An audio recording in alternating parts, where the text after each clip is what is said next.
¿Qué tal? Hola, sean todos bienvenidos. Yo soy el profesor Gilberto Pérez Argüelles y aquí en este canal todos estaremos aprendiendo en menos de 15 minutos. Para la presentación del día de hoy estaremos trabajando con el tema de el conocimiento y tipos de conocimiento. El objetivo de la presentación que está por iniciar es identificar las características y factores que intervienen en el conocimiento y además buscamos conocer los principales tipos de conocimiento.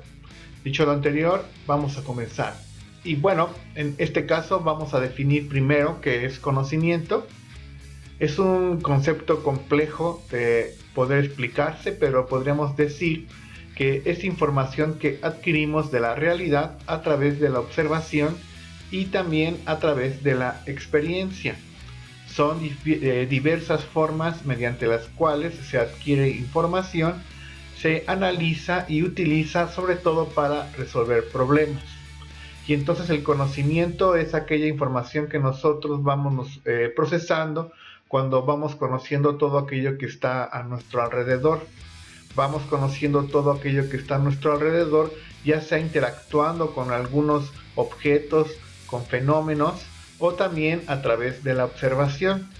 Son diversas formas mediante las cuales se adquiere información, se analiza y utiliza para resolver problemas. Por ejemplo, si queremos aprender a andar en bicicleta, regularmente lo que hacemos es, en primer término, tal vez observar cómo es el mecanismo para nosotros aprender a andar en bicicleta.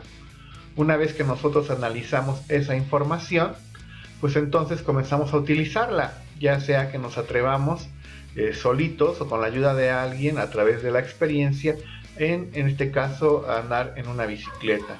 Vemos entonces el proceso, cómo se lleva a cabo esta cuestión del equilibrio, que regularmente es así como se aprende a andar en bicicleta, y una vez con esto, pues resolvemos el problema, dicho de manera sencilla, de andar de bicicleta. Entonces el conocimiento, para ser concretos, es esta información que nosotros vamos a adquirir de la realidad, ya sea por medio de la observación o tal vez también a través de la experiencia. Y bueno, ¿cuáles son los factores que intervienen en este tema, en esta situación del conocimiento?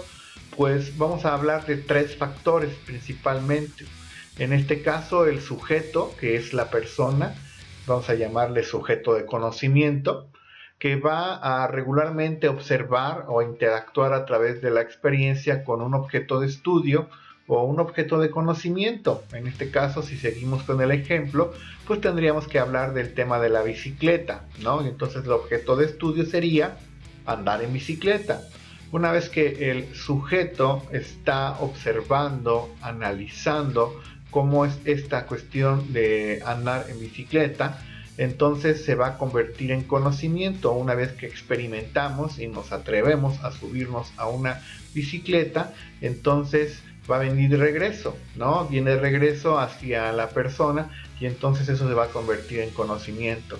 Dicho de manera sencilla, entonces es el sujeto, la persona, que va a ser un factor que interviene, el objeto de estudio, que en este caso es la bicicleta. Al interactuar estos dos, se va a convertir o va a aparecer el conocimiento.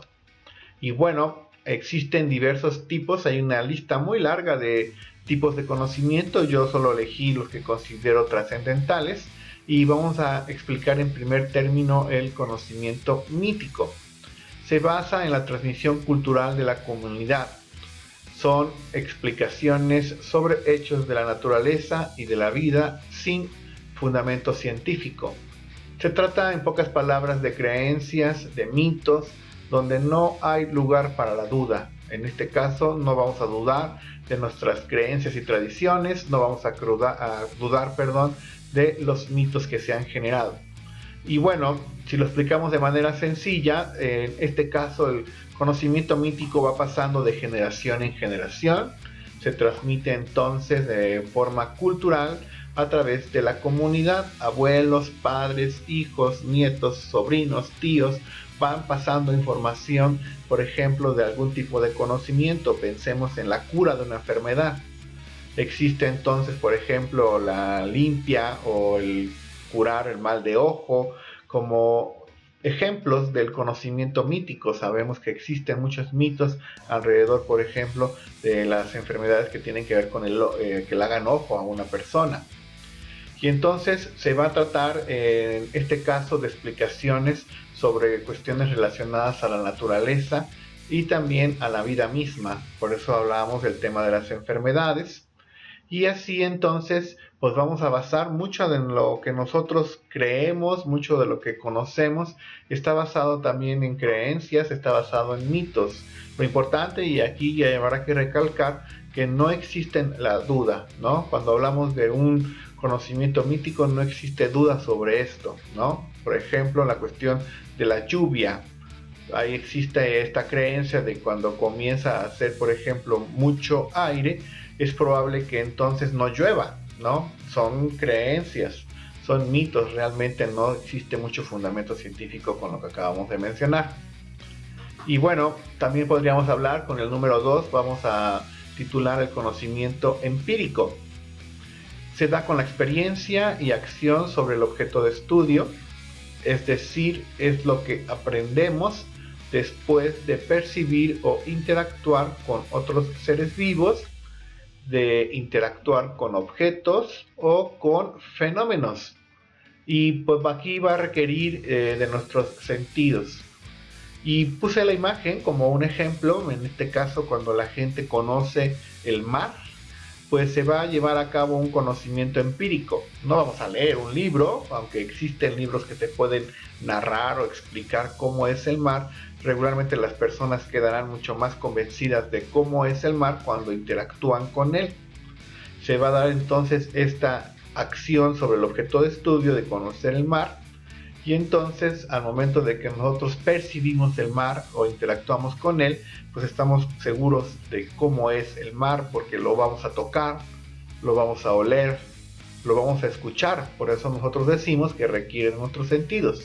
Haga reflexión y muchas cosas de las que nosotros sabemos o conocemos pues han sido percibidas, han sido aprendidas tal vez a través del conocimiento empírico, porque es cuando nosotros entonces tenemos la oportunidad de interactuar, ya sea también en la experiencia de otras personas, incluso aprendemos a través de la experiencia de otros seres vivos en cuanto, por ejemplo, a alguna situación o algún fenómeno. Con el número 3 estamos hablando ahora del conocimiento analítico. Es cuando somos capaces de fragmentar un cuerpo para poder, fragmentar un concepto, quiero decir, para entender todas sus partes. Cuando usted quiera entrar al terreno del conocimiento analítico, pues tendrá que fragmentar un concepto, partirlo así literalmente, para poder entender todas sus partes. Piense, por ejemplo, en el concepto de pobreza. Todo aquello que lleva a la pobreza o todo lo que implica la pobreza. Si usted quiere hacer un análisis sobre el concepto de pobreza, tendrá que fragmentar o partir en partes el concepto de pobreza. Y si es posible determinar causas y consecuencias de la misma, y entonces eso va a implicar sobre todo la experiencia individual que usted tenga sobre el tema de la pobreza.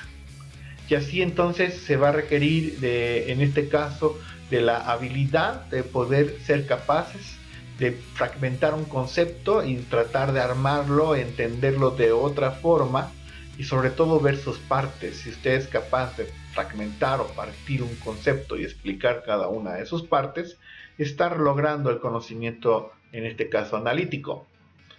Con el número 4 pues hemos propuesto el conocimiento filosófico. Busca cuestionar aquello que regularmente no preguntamos. Ese es el conocimiento filosófico. Cuando hablamos, por ejemplo, de qué es el amor, qué es la justicia, que son conceptos que vivimos todos los días, pero que capaz que nunca hemos cuestionado su existencia o qué son realmente. Cuando nosotros estamos entonces en esa situación, pues estamos enfrente del conocimiento filosófico, que es el conjunto acumulado de saberes reflexivos y contemplativos que la humanidad ha ido formulando a lo largo de su historia. Y entonces comenzamos nosotros a reflexionar, a contemplar qué es el amor, qué es la justicia, y entonces estamos creando o enfrente del conocimiento filosófico.